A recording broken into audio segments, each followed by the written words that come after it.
واقعا استاد نوری یکی از چهره‌های ماندگار در تاریخ تاجیکستان هستند و تاریخ صلح تاجیکستان من خودم شخصا اشتراکچی تمام همین گفتگوها بودم، در تمام گفتگوها اشتراک میکردم، در تهیه حجت‌ها، در مشورت‌ها، در مصلحت‌ها، در همه این تصمیم‌گیری‌های اپوزیسیون بودم. من قصه دراز نمی‌کنم، لیکن یک چیز برای شما میگم که یکم وقتی که همون دوره تابستان 97 وقتی که پروتکل صلح قرارداد صلح امضا شد، من به شما سه چیز میخوام خاطررسان کنم. یکم نیروهای اپوزیسیون، رزمنده‌های اپوزیسیون تمام منطقه های بدخشان و رشت و فیض‌آباد و نارک از خود کرده بودند تا اطراف دوشنبه در تحت تصرف خود قرار گرفته بودند.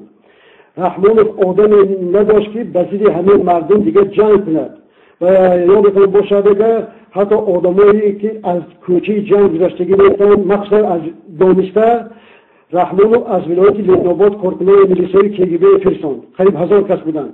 همه آنها این رزمنده های میرزا زیایف یگان نفر نکشتند، یگان نفر طرفش تیر نپراندند، اونها اسیر گرفتند، مهمانداری کردند و به پدر مادرشون سپردند. این یک.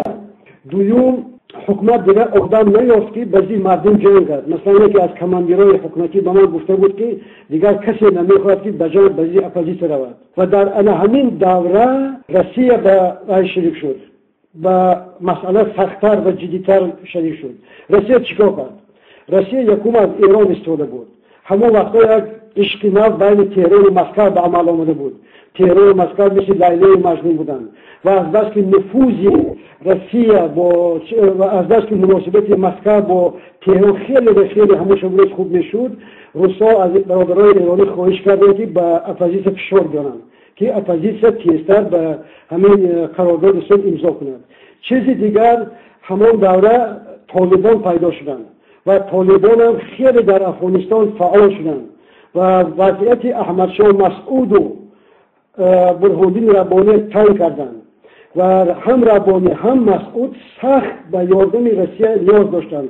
مثلا اونها از روسیه حتی کلوش میخواستند، تنگ میخواستند، تیخ میخواستند و از بس که مجاهدای ما، مبارزای ما، رزمنده های ما همه در افغانستان بودند، روسا از احمدشاه و ربانی خواهش کردند که کمک کنید که همه اپوزیسیون مجبور کنید که اپوزیسیون به وطن برگردد.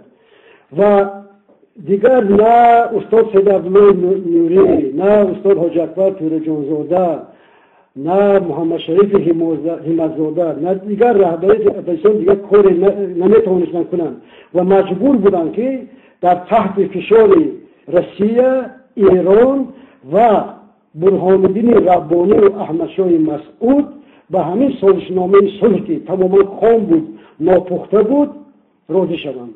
و همون شب و روز در پرزیدنسیل مسکو من خودم شاهد بودم که مثلا تنها یک گروه کوچک از جمله استاد حاجی اکبر توره جانزاده به تاکید میگفتند که ما باید بله ما طرفدار صلح هستیم، اما این پروتکل این یعنی نامه تسلیم شدن ما است و همین طور هم شد.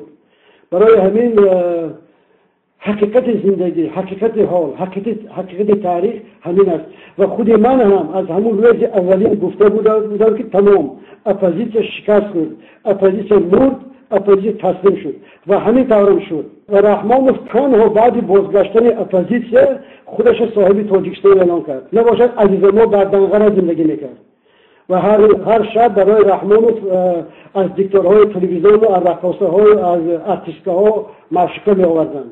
یگان دنقرگی، نه این حکومتش، نه اون لعنتی علیه لعنت پدر لعنتی سید عبدالفتاح چه سیدوفش، نه یگان که اینا در چی وضع نداشتن، خانه نداشتن در دوشنبه، اینا خودشون ویرانشی کتاب میکردن و واقعا رحمانوف تونست که اپوزیسیون شکست داد. یک گروه کشت، یک گروه زندان کرد، یک گروه دیگه خرید. مثلا شما ببینید در سطح رحمانوف بسیار آدمایی هستند که سابق مجاهدان بودند، این گنرال رحمانوف هستند، این بزی برادرای خودشون می‌جنگند و این واقعا کسی میگه صلح از این صلح تعریف میکند این هم دشمن ملت. این صلح نبود، این تسلیم کردن اپوزیسیون بود، این فروختن مجاهدا بود، این فروختن شهیدا بود.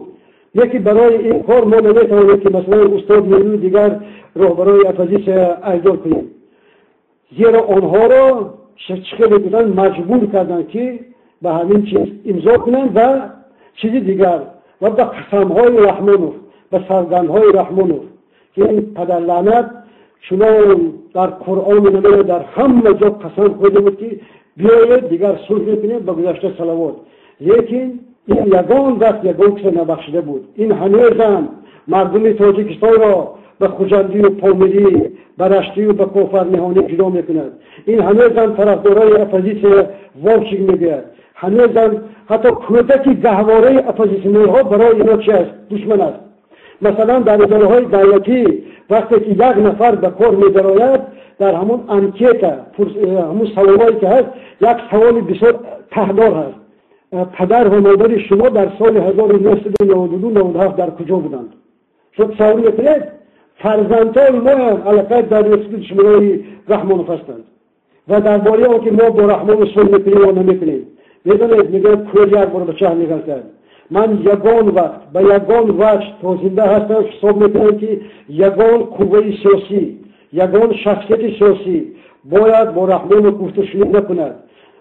گفتشنید با رحمان این خیانت است، این حرام است، این نشانه کثافت است. آخرین صلح رحمان با مردم بدخشان بود. یادتون باشد سال 2012 بعد وقتی که در ماه رمضان به بدخشان شباخون زدن، هجوم کردن، مردم بیگناه کشتن و صلح کردن. من همون جنگ کردم مردم باور نکنید. بعد رحمان چیکار کرد؟ صلح کرد. یک گروه که دلش یافت، یک گروه دیگه منصب داد، فریب کرد، اینو آن کرد و آخران باز همون قسم شکنی کرد و سوگند شکنی کرد.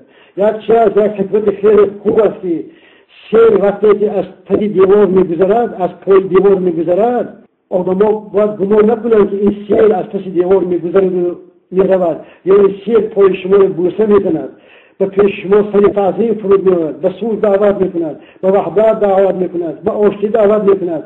ولی این سیل وقتی که پای شما رو میبوسد، شما باید بخبر نباشد که این دیوار شما را بد میترکاند، این دیوار شما را واژگون میکند، این دیوار شما را سرنگون میکند. برای همین یگان نمودی گفتشنید با رحمان نیست. با رحمان فقط یک گفتشنید است. گفتشنید در زل صلح، در تالار صلح. الله اکبر.